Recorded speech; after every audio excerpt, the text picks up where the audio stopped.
Hello student. तो आज की क्लास में हमारी सेकेंड यूनिट है स्ट्रक्चर ऑफ एटम का एक और महत्वपूर्ण कंसेप्ट है पाउली का अपवर्जन सिद्धांत, पाउली एक्सक्लूजन प्रिंसिपल, जिसको हम आज की क्लास में समझने वाले हैं। तो पाउली एक्सक्लूजन प्रिंसिपल क्या है, पाउली का अपवर्जन सिद्धांत क्या है? तो सबसे पहले तो पाउली का जो ये सिद्धांत है ये क्वांटम संख्याओं से रिलेटेड है। ठीक है, ये किस चीज़ के लिए पाउली ने अपना सिद्धांत दिया है? कोई भी सिद्धांत जब बनता है वो किसी न किसी कंसेप्ट के लिए बनता है। तो पाउली का जो अपवर्जन सिद्धांत है वो क्वांटम संख्याओं से रिलेटेड है। वो क्वांटम संख्याओं से संबंधित कुछ महत्वपूर्ण बातें आपसे कहना चाहते हैं। ठीक है, क्वांटम संख्याओं को आप समझते हो, पढ़ चुके हो। जैसे किसी इंसान का एड्रेस होता है, जैसे एक इंसान किस शहर में रहता है, शहर के किस मोहल्ले में रहता है, मोहल्ले के किस गली में रहता है, गली में उसके मकान का नंबर क्या है। ऐसे इलेक्ट्रॉन का भी एक एड्रेस होता है परमाणु के अंदर। परमाणु के अंदर इलेक्ट्रॉन की भी अपनी एक स्थिति होती है कि इलेक्ट्रॉन परमाणु के अंदर किस कक्षा का है, किस उपकक्षा का है, उपकक्षा के अंदर किस ऑर्बिटल का है, और ऑर्बिटल में उसका चक्रण कैसा है, क्लॉकवाइज है कि एंटी क्लॉकवाइज है। ठीक है, तो क्वांटम संख्याएं हमें किसी इलेक्ट्रॉन की स्थिति के बारे में जानकारी देती हैं, और वो 4 प्रकार की होती हैं जो आप पढ़ चुके हो।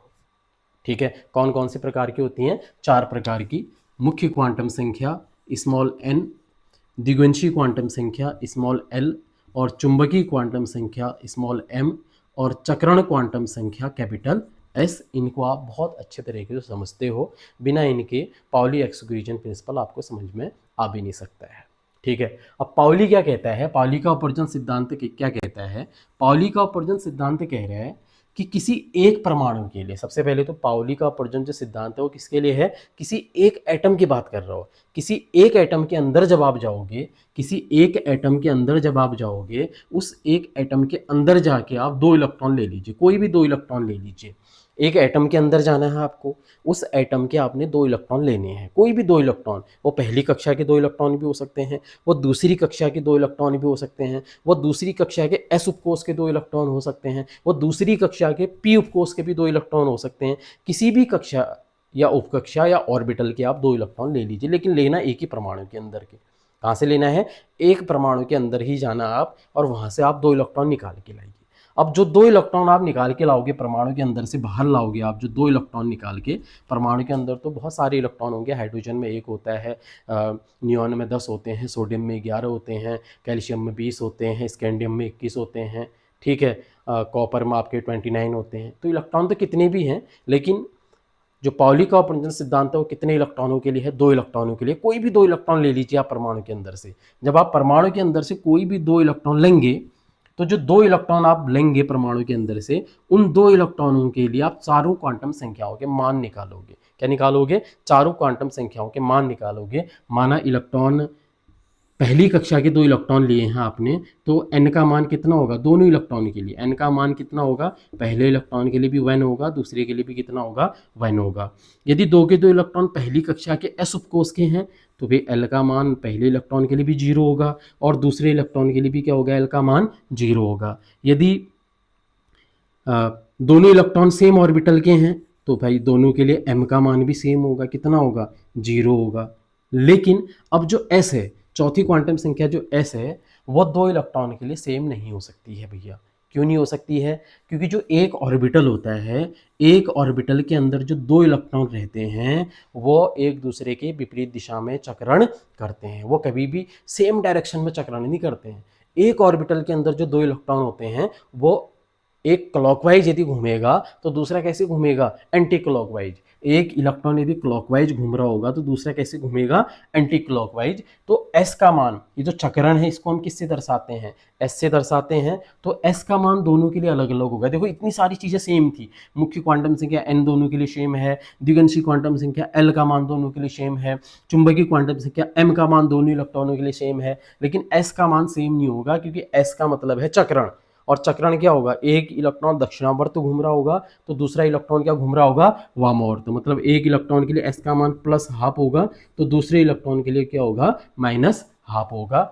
जबकि ये 2 के 2 इलेक्ट्रॉन एक ही कक्षा के हैं, एक ही उपकोष के अंदर के हैं, एक ही ऑर्बिटल के अंदर के हैं, तो दोनों के लिए 4 के 4 क्वांटम संख्याओं का मान समान होना चाहिए था। और 3 क्वांटम संख्याओं के तो समान हैं भी, लेकिन चौथी क्वांटम संख्या का मान क्या है, दोनों के लिए क्या है, अलग अलग है। जबकि वो एक ही कक्षा के अंदर के हैं, एक ही उपकोष के हैं, एक ही ऑर्बिटल के हैं, उसके बाद भी एक क्वांटम संख्या का मान अलग अलग है इन दो इलेक्ट्रॉन के लिए। यही तो पाउली का सिद्धांत कहता है। पाउली का सिद्धांत कहता है कि किसी परमाणु के अंदर जब आप जाओगे, किसी परमाणु के दो इलेक्ट्रॉनों के लिए चारों क्वांटम संख्याओं का मान कभी भी समान नहीं हो सकता है। पाउली का अपवर्जन सिद्धांत आपसे कह रहा है भैया एक ही परमाणु के अंदर के भी आप कोई भी दो इलेक्ट्रॉन ले लो तो उन दो इलेक्ट्रॉन के लिए चारों क्वांटम संख्याओं का मान कभी भी समान नहीं हो सकता है। यदि तीन क्वांटम संख्याओं के मान समान हो भी जाएं, एन एल एम, यदि तीन क्वांटम संख्याओं के मान समान हो भी जाएं तो चौथी क्वांटम संख्या का मान जरूर भिन्न होगा। ऐसा कहना है किसका, पाउली का अपवर्जन सिद्धांत। मतलब इसका मतलब हर किसी इलेक्ट्रॉन का जो एड्रेस है ना वो सबका अलग अलग है, हर किसी इलेक्ट्रॉन की जो स्थिति है वो सबकी अलग अलग है। ठीक है, क्योंकि चौथी क्वांटम संख्या एस का मान तो डिफरेंट आ रहा है जबकि तीन सेम है। ठीक है, वो भी आपने सेम ऑर्बिटल के इलेक्ट्रॉन लिए हैं, अलग अलग ऑर्बिटल के इलेक्ट्रॉन लेते फिर हो सकता था कि एन एल एम इनके मान भी डिफरेंट होता, इनका मान भी क्या होता फिर अलग अलग होता। चारों क्वांटम संख्याओं के मान भी अलग अलग हो सकते हैं, तीन समान भी हो जाए तो चौथे का तो जरूर भिन्न होगा। ऐसा कहना है पाउली एक्सक्लूजन प्रिंसिपल का। फिर देख लीजिएगा, किसी परमाणु के दो इलेक्ट्रॉन के लिए कभी भी चारों क्वांटम संख्याओं का मान समान होना इम्पॉसिबल है। यदि तीन क्वांटम संख्याओं का मान समान हो भी जाए, क्योंकि एक ही ऑर्बिटल के इलेक्ट्रॉन है, एक ही कक्षा के हैं, एक ही उपकोष के हैं, यदि तीन क्वांटम संख्याओं के मान समान हो भी जाएं तो चौथी क्वांटम संख्या का मान जरूर भिन्न होगा। ठीक, तो ये चीज अब क्लियर कीजिएगा। इसी के साथ आपको एक और स्ट्रक्चर ऑफ एटम में हमारा एक और रूल है जो काफ़ी इंपॉर्टेंट है और छोटा है, तो इसके साथ ही उसको हम क्लियर कर सकते हैं। एक नियम और है यहाँ पर, हुंड की अधिकतम बहुलता का नियम। क्या है, हुंड के अधिकतम बहुलता का नियम, हुंड के अधिकतम बहुलता का नियम। हुंड का नियम क्या है भैया, हुंड का नियम एग्जाम की दृष्टि से काफ़ी इंपॉर्टेंट है। हुंड का नियम क्या है, हुंड का नियम क्या कहता है हमसे, हुंड से रूल ऑफ मैक्सिमम मल्टीप्लिसिटी हमसे क्या कहती है, हुंड का नियम हमसे कहता है कि जब आप ऑर्बिटल्स के अंदर इलेक्ट्रॉनों का वितरण करोगे, ठीक है, जब आपको इलेक्ट्रॉन देंगे हम आपसे कहेंगे कि इलेक्ट्रॉनों को ऑर्बिटल के अंदर डालिए आप। ठीक है, जैसे मैंने डी ऑर्बिटल ले लिया, क्या ले लिया, डी ऑर्बिटल। यह है डी उपकोष। डी उपकोष में कितने ऑर्बिटल होते हैं, 5 होते हैं, 1 2 3 4 5, 1 2 3 4 5। डी में कितने ऑर्बिटल होते हैं, 5 होते हैं। वैसे पी उपकोष में कितने ऑर्बिटल होते हैं, 3 ऑर्बिटल होते हैं। कितने होते हैं, 3 ऑर्बिटल होते हैं पी उपकोष में। अब हमने इन ऑर्बिटल में इलेक्ट्रॉनों को डालना है।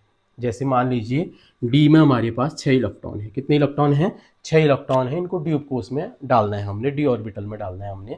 तो कैसे डालेंगे इनको हम 6 इलेक्ट्रॉनों को, हुंड क्या कहता है इस संबंध में, हुंड का कहना ये है कि जब आप ऑर्बिटल के अंदर इलेक्ट्रॉन डालोगे, इलेक्ट्रॉनों का डिस्ट्रीब्यूशन करोगे, तो सबसे पहले जो इलेक्ट्रॉन हैं वो ऑर्बिटल के अंदर एक एक करके भरे जाएंगे। इलेक्ट्रॉन ऑर्बिटल के अंदर कैसे डाले जाएंगे, एक एक करके, ऐसे नहीं जाएंगे। मतलब आपको पता है ना, एक ऑर्बिटल में 2 इलेक्ट्रॉन आते हैं, आप सीधे 2 डाल दो, फिर 2 डाल दो, 2 डाल दो, 6 हो गया, खत्म हो गया। ठीक है, ऐसे नहीं डालना इलेक्ट्रॉन। हुंड कह रहा है एक एक करके डालो। 6 इलेक्ट्रॉन आपके पास, एक इलेक्ट्रॉन ये गया, दूसरा ये गया, तीसरा ये गया, चौथा ये गया, पांचवा ये गया, एक इलेक्ट्रॉन और बचा है, सब में एक एक इलेक्ट्रॉन हो गया। अब शुरू से आ जाओ, अब छठा इलेक्ट्रॉन यहाँ पे डालेंगे आप। और छठा इलेक्ट्रॉन कैसा होगा, एंटी क्लॉकवाइज, क्योंकि एक ऑर्बिटल के अंदर 2 इलेक्ट्रॉन होते हैं, 2 में एक क्लॉकवाइज होता है तो दूसरा क्या होता है, एंटी क्लॉकवाइज होता है। और पहला जो इलेक्ट्रॉन आप ऑर्बिटल के अंदर डालोगे वो हमेशा क्लॉकवाइज होगा, उसका जो चक्रण होगा, स्पिन होगा, वो क्या होगा, हमेशा क्लॉकवाइज होगा, ये ध्यान देना। तो इस तरीके से आप इलेक्ट्रॉनों को डालोगे, 2-2 करके नहीं डालोगे। पहले ऑर्बिटल में एक एक करके इलेक्ट्रॉन भरे जाएंगे, जब सब में एक एक इलेक्ट्रॉन हो जाएंगे तो फिर उनका जोड़ा बनना शुरू होगा, शुरू से यहाँ से जोड़ा बनना शुरू होगा। ठीक है, अब पी में भी देखते हैं। मान लीजिए पी में हमारे पास 5 इलेक्ट्रॉन है। कितने इलेक्ट्रॉन है, 5 है। तो हुंड के नियम के अनुसार इलेक्ट्रॉन डालेंगे हम, पहले एक एक करके जाएंगे इलेक्ट्रॉन, 1 2 3, सब में एक एक हो गए। अब शुरू से आओ, 3 डाल चुके हैं, 4 5, ठीक है। इस तरीके से अगर इलेक्ट्रॉन डालते हो आप, इलेक्ट्रॉन डालने का ये जो तरीका है, ये तरीका बिल्कुल सही है। आप दो दो करके इलेक्ट्रॉन नहीं डालेंगे, ये कहना है हुंडे के नियम का। हुंडे का नियम है कि ऑर्बिटल के अंदर आप इलेक्ट्रॉन कैसे भरोगे भैया, ऑर्बिटल के अंदर सबसे पहले इलेक्ट्रॉन एक एक करके प्रवेश करेंगे और फिर उनकी पेयरिंग होगी, फिर उनका युग्मन होगा। ठीक है, ओके, थैंक यू।